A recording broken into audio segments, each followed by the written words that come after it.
ఏలూరు జిల్లాకు చెందిన ఓ యువ ఇంజనీర్ పట్టుదల ఉంటే ఏదైనా సాధించగలమని నిరూపించారు. తన మేధస్సుతో కేవలం ₹9 ఖర్చుతో 120 కిలోమీటర్ల మైలేజ్ ఇచ్చే అద్భుతమైన బ్యాటరీ బండిని తయారు చేశారు. ఈ వెహికల్ 350 కేజీల బరువును మోయగలదని విద్యార్థి లక్ష్మణ్ తెలిపారు. సరిపల్లికి చెందిన లక్ష్మణ్ భీమవరం డిఎన్ఆర్ కాలేజీలో ఇంజనీరింగ్ చదువుతున్నారు. ఇక దీనిపై ఇంజనీరింగ్ స్టూడెంట్ లక్ష్మణ్ తో మా ప్రతినిధి చైతన్య ఫేస్ టు ఫేస్. అంటారు. అలాగే పట్టుదలతో సాధిస్తే ఏ పనైనా సరే సాధ్యమవుద్దంటూ కూడా ఏలూరు జిల్లాకు సంబంధించి గణపురం మండలం సరిపల్లి గ్రామంలోని ఆకుల లక్ష్మణ్ అయితే దాన్ని అయితే ప్రూవ్ చేసి చూపించాడు.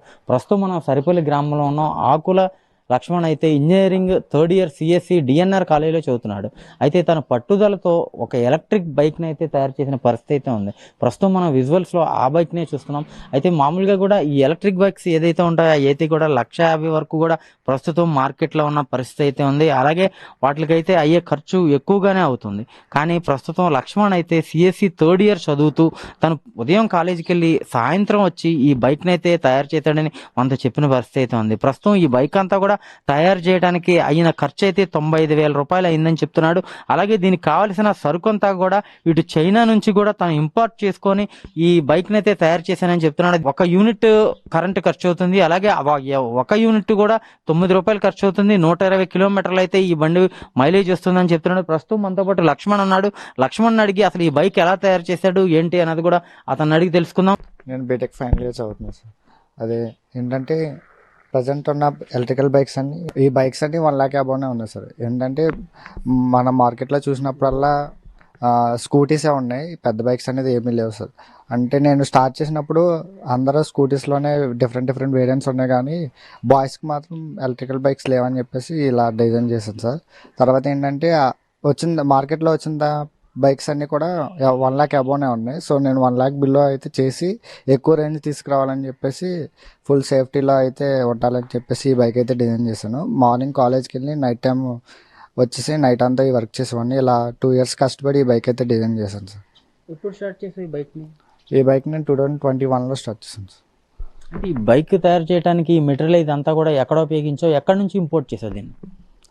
ఈ పార్ట్స్ అనేసి ఫస్ట్ చైనా నుంచి తీసుకుని, చైనా దగ్గర నుంచి నెల్లూరు దగ్గరికి వెళ్ళి నేను పికప్ చేసుకున్నాను. దీంట్లో ఇవన్నీ మనకి చైన్ కాకుండా normal inbuilt Motors sir. Hybrid motor, hub motor అనేసి ఇది వచ్చేసి లిథియం అయాన్ ప్యాక్ యూస్ చేశాను సార్. దీంట్లో మైలేజ్ ఎక్కువ రావడానికి. ఈ ఇన్బిల్ట్ మోటార్ ఏంటంటే మనకి రన్నింగ్లో కూడా రీజనరేటివ్ అయ్యి ఛార్జింగ్ ఎక్కుతుంది సార్. రన్నింగ్లో మన ఫస్ట్ ఒక 3.5 hours ఛార్జింగ్ పెడితే 120 kilometers వరకు మనం ఈజీగా వెళ్ళొచ్చు. అలా 120 kilometers ఎందుకు అంత అలా ఎక్కువ వస్తుందంటే ఇది రన్నింగ్లో రీజనరేటివ్ అయ్యి మనకి మళ్ళీ ఛార్జింగ్ అనేది ఎక్కుతుంది. సో దానివల్ల మనకి 120 kilometers అనేది వస్తుంది సార్. అయితే ఇప్పుడు ప్రస్తుతం ఎంతో మల్టీనేషనల్ కంపెనీలు, పెద్ద ఎంఎన్సీ కంపెనీలు వచ్చిన ఆలోచనని అది మళ్ళీ రీజనరేట్ అయ్యి మళ్ళీ పవర్ జనరేట్ అయ్యిద్దన్న సంగతి వాళ్ళకి తెలియదా? అంటే మైలేజ్ని వాళ్ళు ఎందుకు ఇవ్వలేకపోతున్నారు? నువ్వెలా ఇవ్వడానికి నీకు ఈ ఐడియా ఎలా వచ్చింది? సో వాళ్ళు కూడా ఇస్తారు సార్. కాకపోతే ఏంటంటే రీజనరేటివ్ అంటే అది 1 lakh అబవ్ అయిపోయింది. ప్లస్ ఏంటంటే వాళ్ళ టెక్నాలజీ హై ఉంటుంది సార్. దీంట్లో ఏంటంటే అంత టెక్నాలజీ లేకుండా మన సర్వర్ ఇష్యూస్ రాకుండా, సాఫ్ట్వేర్ ఇష్యూస్ ఏమి రాకుండా జస్ట్ నార్మల్గా ఒక కామన్ పర్సన్కి బైక్ ఎలా కావాలో అలా అయితే డిజైన్ చేస్తాం సార్. దీన్ని ఆఫ్ రోడింగ్ కానీ లేకపోతే మనం మట్ రోడ్లో 300 kgs వరకు మేము లిఫ్ట్ చేసి చూసాము. బత్తాలు అవన్నీ వేసుకుని ఒక కామన్ పర్సన్ డైలీ యూసేజ్కి ఎలా వాడతాడో అలా వాడి దీన్ని ట్రైల్ అయితే వేసి ప్రజెంట్ అయితే సక్సెస్ చేసాం సార్. అయితే నువ్వు చదువుకుంటూ కూడా తయారు చేస్తావు కదా, ఇప్పుడు మీ కాలేజీలో చెప్పావా ఇంతకు నీకు తయారు చేసినందుకు నువ్వేమన్నా కోరుకుంటున్నావా ప్రభుత్వాన్ని, కానీ ఏమన్నా చెప్పాలనుకుంటున్నావా? అంటే వాళ్ళ దగ్గర నుంచి ఏం కోరుకోవట్లేదు, కానీ ఇలా ప్రాజెక్ట్స్ చేసే వాళ్ళందరినీ ఎంకరేజ్ చేస్తే బాగుంటుందని అనుకుంటున్నాను సార్. అంతే. ఇది ఓన్గా అసలు నీకు ఈ ఐడియా ఎలా వచ్చింది అసలు? నార్మల్గా నేను 7th class 8th classలో ఉన్నప్పుడు మా స్కూల్ ఇక్కడ నుంచి మా పక్కన ఊరు స్కూల్ సార్. సో దానికి సైకిల్ తొక్కుంటా, ఫస్ట్ నా దగ్గర సైకిల్ ఉండేది కదా, తర్వాత సైకిల్ వచ్చిన తర్వాత రోజు ఎంత దూరం ఎవరు తొక్కుతారా అన్నట్టు అనిపించింది. తర్వాత సైకిల్ డిజైన్ చేశాను సార్. సైకిల్ డిజైన్ చేసిన తర్వాత ఒక 7,000లో సైకిల్ అయితే డిజైన్ చేసి మనకేంటంటే 13 kilometers వరకు వెళ్ళే సైకిల్ అయితే డిజైన్ చేస్తాను. ఈ యంగ్ ఏజ్లో ఉన్న వాళ్ళందరికీ బైక్ కోసం కావాలని అనుకుంటారు. సో బైక్ కొన్న తర్వాత దాన్ని మెయింటెనెన్స్ చేయడానికి ఉండదు. తర్వాత మళ్ళీ ఈఎంఐ తీసుకోవాలి. ఈఎంఐ వల్ల ఏంటంటే మళ్ళీ నెల కట్టాలి, ఆ మెయింటెనెన్స్ ఎక్కువైపోద్ది. కాబట్టి 0 maintenanceతో ఈ బైక్ అయితే డిజైన్ చేద్దామని ఒక ప్లాన్తో డిజైన్ చేశాను సార్. ఈ బైక్కి అసలు మెయింటెనెన్స్ ఏమి ఉండదా? మెయింటెనెన్స్ అనేది ఏముంది సార్, ప్రాపర్గా మనం ఏంటంటే ఒక 3 monthsకి ఒకసారి వైరింగ్ అయ్యి ఎలా ఉన్నాయి చెక్ చేసుకుంటే సరిపోతుంది సార్. దాన్ని బట్టి మోటార్ బ్రేక్ ప్యాడ్స్ అన్నీ చెక్ చేసుకుంటే సరిపోతుంది సార్, అంతకుమించి ఏం లేదు సార్. ఇది ఏంటంటే ఫుల్గా వాటర్ ప్రూఫ్ అనేది ఉంటుంది సార్. మామూలుగా మన రైల్లో తడిసిపోయింది వాటర్ వెళ్ళిపోయింది అని ఏం భయపడక్కలేదు. ఒకవేళ అంతగా వాటర్ వెళ్ళిపోతే ఆటోమేటిక్గా పవర్ అనేది షట్ డౌన్ అయిపోద్ది.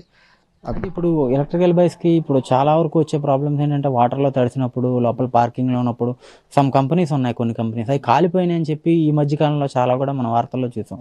దానికి సేఫ్టీ మెజర్స్ ఏం తీసుకున్నది? దీనికి సేఫ్టీ మెజర్స్ అంటే బిఎంఎస్ మనకు మానిటరింగ్ చేస్తారు A to Z. ఎలా అంటే మొత్తం 230 cells అనేది లోపల ఉంటాయి సార్. ఆ సెల్స్లో ఒక పవర్ వీక్ అయినా సరే మనకి యాప్ వల్ల ఏమవుద్దంటే ఇక్కడ సెల్ దీంట్లో ఫాల్ట్ ఉందని చెప్పేసి మన నోటిఫికేషన్ వచ్చి మొత్తం పవర్ షట్ డౌన్ అయిపోవచ్చు. దానివల్ల మనకైతే ఏం కాదు సార్. మనం ఏంటి ఏ సెల్ పోయిందనేది ఆ ఫోన్లో చూసుకుని మనం ఆ సెల్ చూస్తే సరిపోవచ్చు. బండికి సెల్కి పెట్టారు దాని లింక్. అవును సార్, మొత్తం మనకి మానిటరింగ్ అంతా ఫోన్లో అవుతుంది సార్. అయితే నువ్వు ఇప్పుడు సిఎస్సి చదువుతున్నావు, ఫైనల్ ఇయర్ చదువుతున్నావు, నువ్వు ఏమవ్వాలనుకుంటున్నావు? నీ గోల్ ఏంటి? అంటే ప్రజెంట్ అయితే బీటెక్ ఫైనల్ ఇయర్ చదువుతుంది సార్. కాకపోతే గోల్ ఏంటంటే ఇలాంటి బైక్స్ ఇంకా చేసి మార్కెట్లోకి దించాలని, లో ప్రైస్లో అందరికీ అందుబాటులో ఉండేలా చూడాలని అంతే సార్. అయితే మొత్తం మీద చూసుకుంటే ఇటు పల్లెటూరుకి చెందిన కుర్రాడు, ఇటు ఏదైతే కుటుంబం ఉందో తన తండ్రి అయితే టాపీ మిస్త్రిగా పనిచేస్తున్నారో, ఏదైతే ఈ కుర్రోడు ఇంజనీరింగ్ సిఎస్సి చదువుతున్నాడో ఒక వినూత్నమైన ఐడియాతో ఇటు 95,000 రూపాయల్లో అతి సామాన్యుడికి ఏదైతే బండిని అందుబాటులోకి తేవాలనుకొని తన వినూత్నమైన ఆలోచనతో ఈ బండిని అయితే రూపొందించానని చెప్తున్నాడు.